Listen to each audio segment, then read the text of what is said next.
right, ladies and gentlemen, we're going to talk Batman v Superman: Dawn of Justice once again. Now, if you ever go check out Movie Pilot has a feature on Batman v Superman and showing that Zack Snyder, he has been following the comics all the time, right? Because some people allege that, he wasn't pulling from the comics and the only comic he was pulling from was Frank Miller's Dark Knight. And this video is to show you again how many comics that Batman v Superman pulled from, and there's a number of them. But first we're going to look at it visually. Now, a lot of people say, Snyder, he's a visual director, but when it comes to storytelling, he's not good at that. He's good at visuals.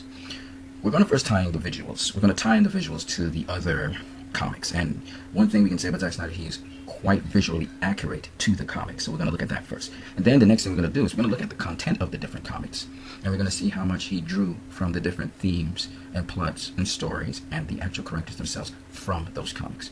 In fact, I would say Batman v Superman is probably one of the most comic-driven, comic-accurate depictions of these characters ever on film. We're just going to look at the looks. Look at Bruce Wayne's look. Now, if you know Bruce Wayne from Batman the Animated Series, there's Bruce Wayne, and there's Bruce Wayne from Batman v Superman. Notice their dress is almost identical. There's a part in Batman v Superman where Superman delivers a child from a burning building to appearance in the Day of the Dead. And the visual parallels to that and Superman Peace on Earth is just uncanny. Now, the standoff between Superman and Batman is very much like the standoff that happened in The Dark Knight Returns animated series Part 2. Batman is looking up at Superman, who is in the sky. And you can see that in both panels at the top. And then the second panels, you see they focus on Superman looking at Batman. And Batman is below looking up at Superman. Now, Clark Kent's appearance. You can see Clark Kent from the comics, and even the dress code, the color coding is almost similar. Believe it or not, Nightmare Batman has been around for a while. And here you see Ben Affleck's Nightmare Batman mirrors the Nightmare Batman from the comics. You see that the Batman from The Dark Knight Returns is almost identical to Ben Affleck's Batman, both in the armored suit and in the normal Batman suit. Superman, when he comes striking Batman, he smashes Batman's guard, and he also makes an imprint on Batman's chest. And you can see that Batman has that imprint in Batman v Superman, but he also had it in The Dark Knight Returns. And of course, we covered this already. Now here is a collage of information from the comics and also from Batman v Superman and also the animated series. And you can see the similarities right there. Next, we have a pictorial description of Wonder Woman leaping towards Doomsday. And this actually can be compared to the Legend of Wonder Woman when she's leaping towards Titan. Here is Wonder Woman leaping towards Titan in the Legend of Wonder Woman. And here she is leaping towards Doomsday. Now in Superman Peace on Earth, Superman rescues a girl in a crowd.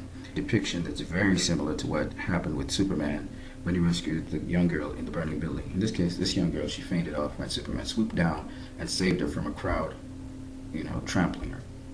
And here's Superman delivering her to a medical doctor in a homeless shelter to take care of her. It's a homeless girl.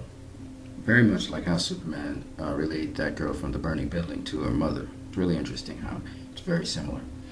Superman literally saves 2 children from a burning building. Is actually captured also in BVS. Superman saving these people here. He's holding a chain.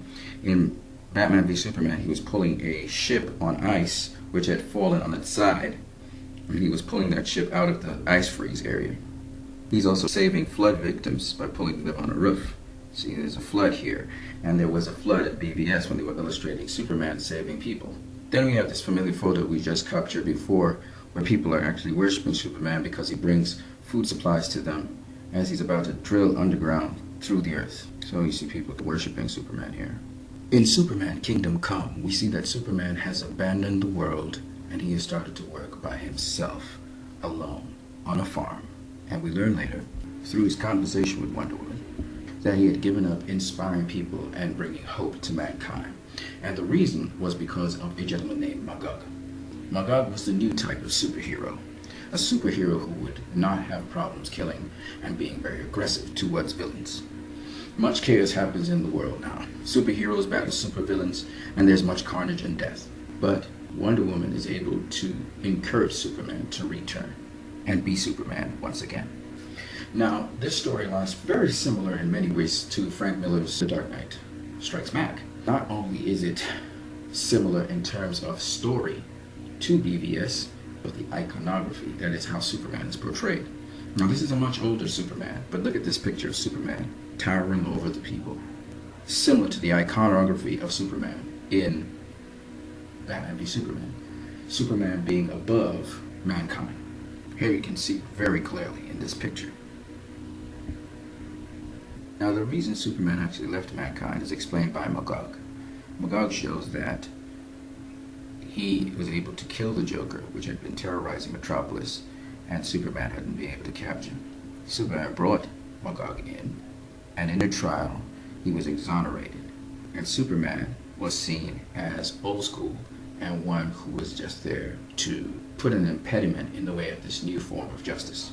As a result of this, Magog offered to fight Superman, and Superman left mankind in the world because mankind's preference was for Magog. The public opinion seeing him as a hero and Superman as outdated. Now, this is not exactly the same as Batman v Superman, but it all involved a judicial process where Superman had left mankind and abandoned himself as Superman for a different reason. Superman felt he was not capable of preventing a disaster, where in this case, Superman just gave up being Superman because the world did not want his values anymore, the value of life and preservation of it, and that Magog should have been put into prison. Superman created this gulag. A gulag was to hold and rehabilitate criminals and villains who were superpowered or normal. In the process of doing this, Batman got whiff of this.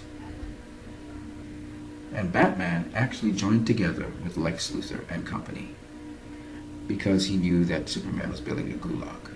And so Batman and Lex Luthor formed an allegiance. Now, in Batman v Superman, Batman, unbeknownst to him, was being manipulated by Lex Luthor, and they also had an allegiance. So you find that there's some very similar things in the storyline with Kingdom Come. Batman's allegiance to Lex Luthor was actually phony. He was really trying to find out about Captain Marvel, where he was located. He found out and he realized that Captain Marvel would be heading off to the Gulag to destroy it and free all the criminals. Superman comes back to Batman's lair and he asks him for his help. He says, "I need your help." And this is very much like when Batman and Superman show down. He says, "Bruce, I need your help." Even though it's totally different context and different situation, there's some other things that are very interesting. The place being nuked. And Superman was going to intercept the nuke, by the way. In Batman v Superman, Superman was pushing Doomsday out and then he got nuked. So there are a lot of similarities between Kingdom Come in terms of storyline, in terms of content, in terms of the characters, even though these characters are all older. Some people thought because they were gods, they felt they were superior to mankind and they were obligated to lead them, and they thought this was some sort of superior privilege, whereas they needed to work along with mankind and live amongst them. Batman v Superman also reflects those sentiments. You hear Lex Luthor talking about gods among men, how mankind looks at Superman, how mankind views Superman. In Kingdom Come, there is no time I've seen where Superman was smiling. Read the comic. It's a really good comic, and buy it, read it. All these comics are great. This movie, in content and also in look, draws directly from the pages of the comics. If you guys haven't seen this movie, and if it's in a theater near you, you should get out there and go watch this movie. So, on that note, you guys have a great one.